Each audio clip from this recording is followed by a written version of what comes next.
ભાવનગર જિલ્લાના મહુવા તાલુકાના બગદાણા ગામના બગદાણા આશ્રમના સેવક અને કોળી સમાજના આગેવાન એવા નવનીતભાઈ બાલદિયાની હનુમંત હોસ્પિટલ ખાતે સમગ્ર ટીમ સાથે હું મુલાકાત લેવા માટે આવ્યો હતો. પરિવારને પણ મળ્યો, નવનીતભાઈને પણ મળ્યો. અમારી સાથે તાલાલાના દેવેન્દ્રભાઈ હોય, બોટાદથી અજયભાઈ હોય, રણછોડભાઈ હોય અને સમગ્ર ગુજરાતના અલગ અલગ ખૂણાઓમાંથી આજે સમગ્ર ટીમ અમારી નવનીતભાઈની મુલાકાતે પહોંચી છે. હું સીધી વાત ઉપર આવીશ, મુદ્દાઓ ઉપર આવીશ કે ગુજરાતની અંદર અવારનવાર કોળી સમાજ ઉપર જે અન્યાય અને અત્યાચાર કરવામાં આવ્યો છે એના વિરુદ્ધમાં આજે સમગ્ર ગુજરાતનો કોળી સમાજ એક થયો છે, સંગઠિત થયો છે. સોશિયલ મીડિયાના માધ્યમથી જે કોઈ લોકોએ નવનીતભાઈને સમર્થન આપ્યું છે, આ તકે હું એમનો ખૂબ ખૂબ આભાર વ્યક્ત કરું છું. દરેક પાર્ટીના અમારા રાજકીય નેતાઓ નવનીતભાઈની સાથે આજે ઊભા છે, એમનો પણ આ તકે હું ખૂબ ખૂબ આભાર વ્યક્ત કરું છું. પરંતુ વાત એટલી કરવાની કે સમગ્ર ગુજરાતની અંદર સૌથી વધારે જો કોઈની વસ્તી હોય તો એ કોળી સમાજની છે. સૌથી મોટામાં મોટી વોટ બેંક કોઈની હોય તો કોળી સમાજની છે. આ સત્તા છે, આ સરકાર છે, એ કોળી સમાજના મત ઉપર જીવી રહી છે, ટકી રહી છે. ત્યારે કોળી સમાજને ન્યાય મેળવવા માટે અમારા કોળી સમાજના મંત્રીઓને, સંસદોને, ધારાસભ્યોને ગાંધીનગરના પગથિયા ચડવા પડે એ અમારી માટે કમનસીબીની વાત છે. ત્યારે હું સમગ્ર કોળી સમાજને કહેવા માંગીશ કે આ કોળી સમાજની તાકાત છે કે આપણે સીએમ પાસે નહીં, સીએમને આપણી પાસે આવવું પડે, એ તાકાત કોળી સમાજની છે. પરંતુ ક્યાંક ને ક્યાંક રાજકીય નેતૃત્વ આપણું નબળું પડે છે. માત્ર પીઆઈની બદલી કરી દેવાથી ન્યાય નથી મળી જવાનો, માત્ર એસઆઈટી રચી નાખવાથી ન્યાય નથી મળી જવાનો. ગુજરાતની અંદર અનેક એવી ઘટનાઓ બની જેમાં એસઆઈટીની સરકાર દ્વારા રચના કરવામાં આવી, પરંતુ આજ દિન સુધી ક્યારેય કોઈને ન્યાય મળ્યો નથી, ક્યારેય કોઈની ઉપર કાર્યવાહી થઈ નથી.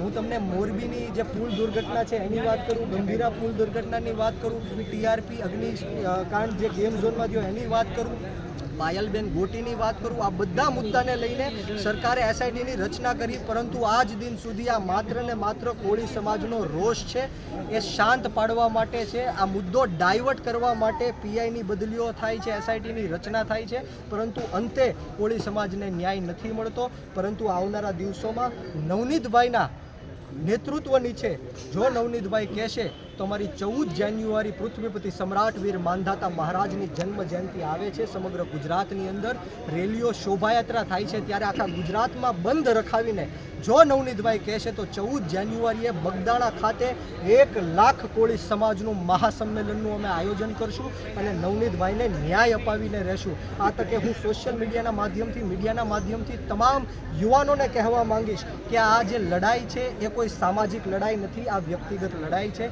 આ કોળી સમાજ વર્સિસ આહિર સમાજની લડાઈ નથી. મને 18 વર્ષના યુવાનોના ફોન આવ્યા, એમનું સમર્થન નવનીતભાઈ સાથે છે. આ વ્યક્તિગત લડાઈ છે, આ અસામાજિક તત્વોની સામેની લડાઈ છે. એટલા માટે આપણે સૌએ શાંતિ જાળવવાની છે અને નવનીતભાઈને ન્યાય કઈ રીતના મળે એ જ દિશામાં આગળ વધવાનું છે. એસઆઈટીની જે રચના કરવામાં આવી છે તો તેનાથી આપ ખુશ છો કે નારાજ?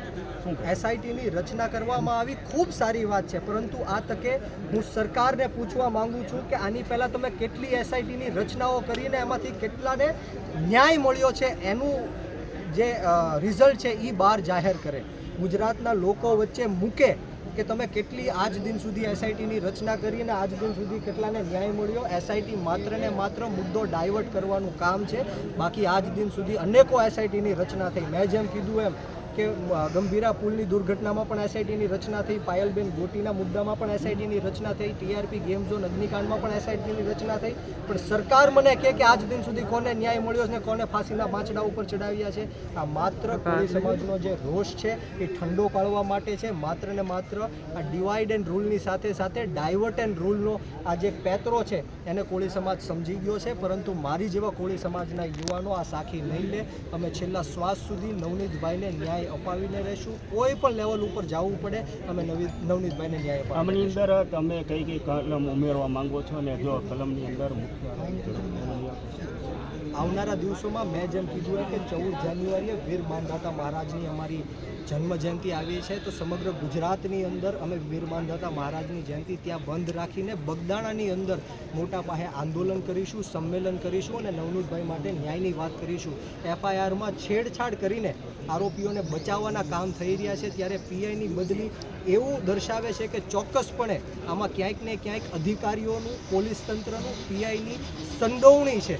આરોપીઓને છાવરવાના કામ કરે છે, ત્યારે હું આ તકે મીડિયાના માધ્યમથી આપને ખાતરી આપું છું કે કોઈ પણને જો આ બાદબાકી કરવા માંગતા હશે, છાવરવા માંગતા હશે, તો અમે ખાવા નહીં દઈએ.